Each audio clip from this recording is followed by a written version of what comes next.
Salut mes DIYs, comment vous allez? J'espère que vous allez bien. Pour moi ça va pas très mal, je remercie le bon Dieu pour cela. Aujourd'hui je suis particulièrement émue car je viens partager avec vous une expérience de bientôt 2 ans. Je partage avec vous comment est-ce que je réalise mon émulsifiant fait maison. Et oui, désormais c'est possible de réaliser vous-même vos émulsifiants pour faire vos crèmes. Celle-ci j'ai testé la série émulsifiante numéro 3 et je vous assure c'est un pur succès. C'est une réaction de stérification, notamment en acide carboxylique, dans l'acide stérique, plus un alcool, dont de la glycérine, tout en milieu acide avec catalyseur acide citrique. L'acide carboxylique plus l'alcool, la stérification va donner un ester et de l'eau. L'ester sera notamment le glycérine, et l'eau sera un autre liquide incolore, plus ou moins coloré ou incolore totalement.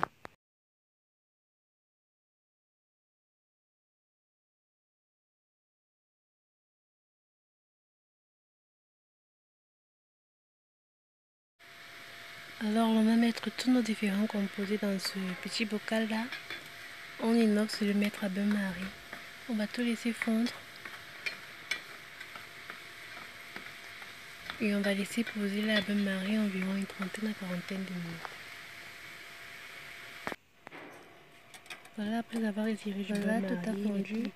Maintenant, on va laisser poser quelques minutes, peut-être une vingtaine de minutes pour qu'il puisse durcir et pour que l'on puisse recueillir ce que l'on a besoin. Alors voici notre 10 minutes obtenu. Voilà l'eau en bas, là, on appelle l'eau parce que c'est juste un liquide comme ça, vous voyez, tout va être collant ou incolore. Cette partie-là dure, là, c'est notre ester obtenu, c'est le glycérine. Généralement avec de l'eau.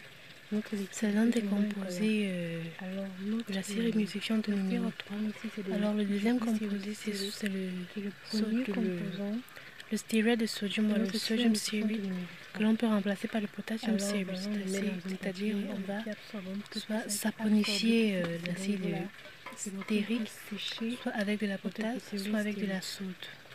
Que vous savez, la potasse, après avoir séché ceci, c'est la même chose avec le potasse, soit de la potasse avec de l'acide stérique, soit de la soude caustique avec de l'acide stérique. Du sodium stearate ou du potassium stearate. Tout simplement, notre glycérine stearate qui est notre premier composant de notre série émulsifiante numéro 3, on va le mettre dans un papier absorbant pour qu'il puisse absorber tout l'excédent d'eau et pour qu'il puisse sécher. La potasse qui a réagi avec l'acide stérique. Alors, c'est soit vous utilisez de la soude, soit vous utilisez de la potasse, dépendant de ce que vous avez sur la main. Moi, c'est vrai que j'ai les deux. J'ai cherché ma potasse parce que je ne sais pas là où vous avancer. Donc, j'ai utilisé un associé de ceci. Mais ça ne dérange pas les deux, mais même pour traiter.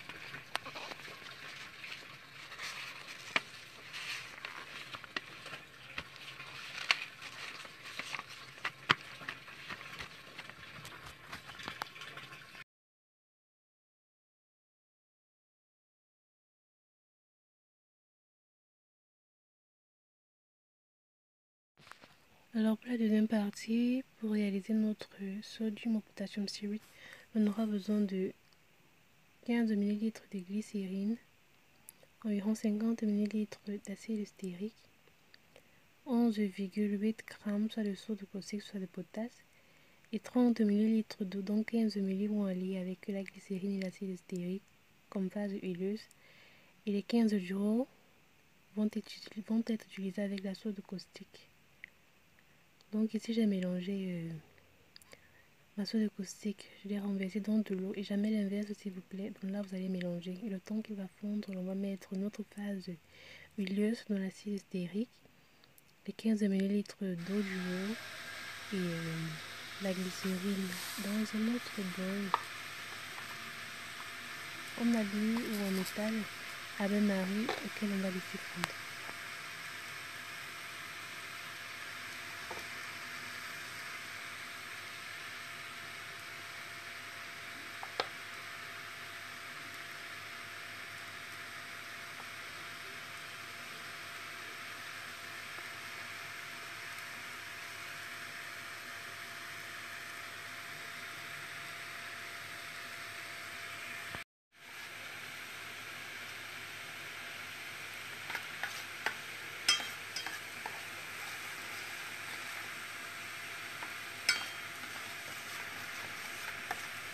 Voilà, une fois que tout ça a fondu, une fois que c'est totalement fondu, on va maintenant prendre notre solution de soude et on va venir la rajouter.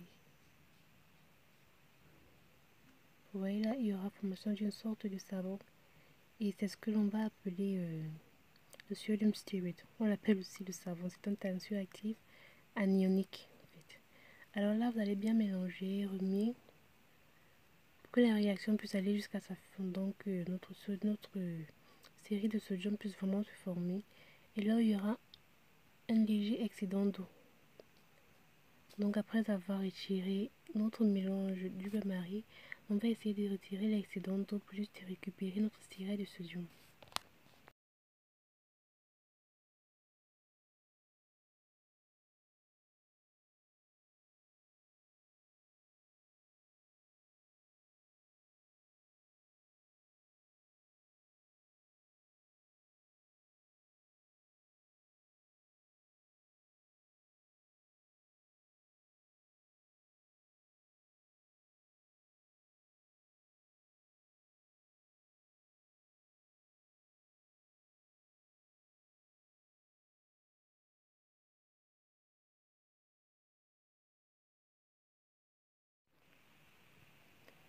Voilà, comme je vous l'ai dit tout à l'heure, il y a juste un peu d'eau là au fond.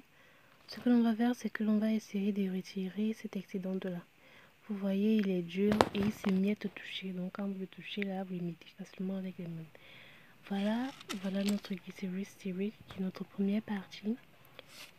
Et en deuxième position là, nous avons ce qui est granulé là, c'est du sodium stearate. Soit du sodium stearate ou du potassium stearate. Voilà nos deux phases, les deux composés dont nous avons besoin pour faire notre cire émulsifiante numéro 3. Elle est prête. Vous voyez là, c'est en train de sécher et il s'émiette facilement quand on le touche là, il s'émiette très facilement. Ce que je vais faire maintenant, c'est de prendre les deux, mélanger et de prendre les deux et les mixer ensemble en fait. Désolée, j'ai pas filmé cette étape. Alors, après avoir mixé tous les deux, voilà ce que nous obtenons. Jolie petite poudre. Vous savez, l'étape de mixage, c'est facultatif. Vous pouvez tout simplement essayer de concasser votre glycérol stearate là avec les mains et le mélanger tout simplement avec votre sodium stearate aussi là, ou alors vous pouvez passer mixeur. Vous avez vu les deux quantités, j'ai pas vraiment précisé les deux quantités que j'ai eu à la fin. J'ai pris tout le glycérol stearate, mais j'ai pris, je dirais, le quart de notre sodium stearate parce que c'est une sorte de savon. Le glycérol stearatane seul peut facilement faire une émulsion, mais c'est pas vraiment une cire nommée. Alors quand on mélange les deux, on a ce qu'on appelle la cire émulsifiante numéro 3. Alors nous voici arrivés à la fin de ce petit tuto. J'espère que vous aurez aimé. N'hésitez surtout pas à le reproduire et à me dire ce que vous en pensez. Dans mes prochaines vidéos, je vais réaliser une crème. Je vais vous montrer comment est-ce que celle-ci fonctionne. J'ai déjà eu à en rajouter une. Ça va bientôt faire 3 semaines. Pour l'instant, je suis en train de les tester et je vais vous voir en allant jusqu'à 2 mois. Mais je vous assure que ça prend. Alors je vous retrouve très bientôt pour une réalisation de crème avec cet émulsifiant.